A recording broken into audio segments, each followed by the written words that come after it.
In the quiet Australian town of Leongatha, where the world feels slow, predictable, almost harmless, something monstrous was quietly taking shape behind the closed door of a seemingly ordinary kitchen.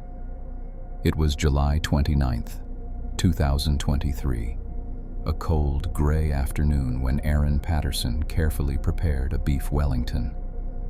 To anyone else, it was just a meal. To the people she invited, it was a gesture of peace. But inside that pastry, inside those layers of meat and mushroom, something ancient and merciless waited silently. Something that kills with no taste, no warning, no scent. Something that dissolves organs like acid while victims are still conscious.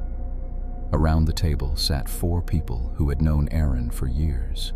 They were family, not by blood anymore, but through history, through memories, through trust. Don and Gail Patterson, Heather and Ian Wilkinson. They smiled politely as Erin served the plates, cutting through the perfect golden crust with small talk and laughter. No one noticed the slight tremor in Erin's hands. No one questioned the mushrooms she had used. No one sensed the thick, invisible shadow that had already begun creeping over them. Death-cap mushrooms don't strike like venom. They don't scream their presence. They kill slowly, methodically, almost patiently. And that is exactly what happened. Hours after that lunch, each guest began to feel a pressure inside their stomach, small at first, then rising, then ripping through them like knives. Violent vomiting, diarrhea, uncontrollable shaking. They curled on the floor, drenched in sweat, begging for relief that would never come. They thought it was food poisoning, something minor, something survivable. But this was not survivable. By the next morning, doctors recognized the pattern immediately. The toxin was eating the victims alive. It destroys the liver first, then the kidneys, then the brain. The victims remain lucid, aware, terrified, right until their bodies begin shutting down. Dawn, Gail, and Heather suffered for days, trapped inside failing bodies while their families watched helplessly, their eyes already hollow from grief. By the time each of them died, their organs were so damaged that doctors could barely describe the extent without lowering their voices. The lone survivor, Pastor Ian, was kept alive by machines for 7 agonizing weeks. He drifted between consciousness and something far darker, surviving by little more than stubborn faith and a body that refused to let go. Meanwhile, Erin, who claimed to have eaten the same meal, barely showed symptoms. She refused hospital evaluation. She changed her story repeatedly. She told police the mushrooms were store-bought, but investigators soon found a dehydrator tossed in a landfill, still coated with traces of the same deadly toxin. CCTV captured her throwing it away. Her phone had been wiped multiple times. Her timeline shifted every time detectives pressed her. But the darkest discovery wasn't the dehydrator, or the lies, or the carefully rehearsed innocence. It was her past. Records showed her estranged husband, Simon Patterson, had nearly died not once, not twice, but multiple times after eating food Erin had prepared.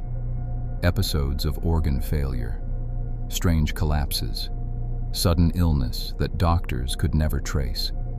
In retrospect, every incident looked like a rehearsal, like tests of control, poison, opportunity. Investigators pieced together a chilling theory. This wasn't an accident. It wasn't a tragic mistake. It was deliberate, calculated, and executed with a coldness that defied comprehension. A family lunch weaponized into a slaughter. A meal used as bait. Trust turned into a trap. The media descended on Leongatha like vultures. One headline called Erin the Mushroom Widow. Another compared her to serial poisoners from past centuries. Neighbors whispered. Strangers stared. Even seasoned detectives admitted they had never seen a case so quietly savage, because poison is different. It requires patience. It requires planning. It requires watching your victims suffer in silence. After a long, suffocating trial filled with forensic horror and emotional devastation, the jury delivered the verdict: guilty of 3 murders and 1 attempted murder. Erin showed little emotion as she was taken away. Triple mushroom murderer Erin Patterson's case is going back to court today, with the clock ticking on a possible appeal. The deadline for Patterson to appeal her conviction and sentence runs out on Monday. We will find out today if her barrister will seek an extension. Prosecutors will also need to decide if they'll argue for an increase to the sentence of life in prison with a non-parole period of 33 years. Some said she looked empty. Others said she looked calculating.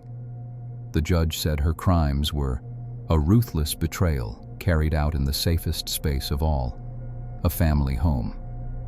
Her sentence: life in prison, with 33 years before she can even ask for release. Today, Erin sits alone in a cold cell, isolated for her own safety. The other inmates don't want her near them. Even among killers, poisoners are feared. Poison is intimate. It requires closeness, patience, and an ability to look someone in the eyes while planning their end. The story of the mushroom murders lingers because it forces one terrifying truth into the open. Sometimes the person you trust the most is the one quietly sharpening the blade. Sometimes evil doesn't break into your home. Sometimes it invites you to lunch, smiles warmly, and lets the poison do the rest. How you I just can't believe it. Just can't believe it.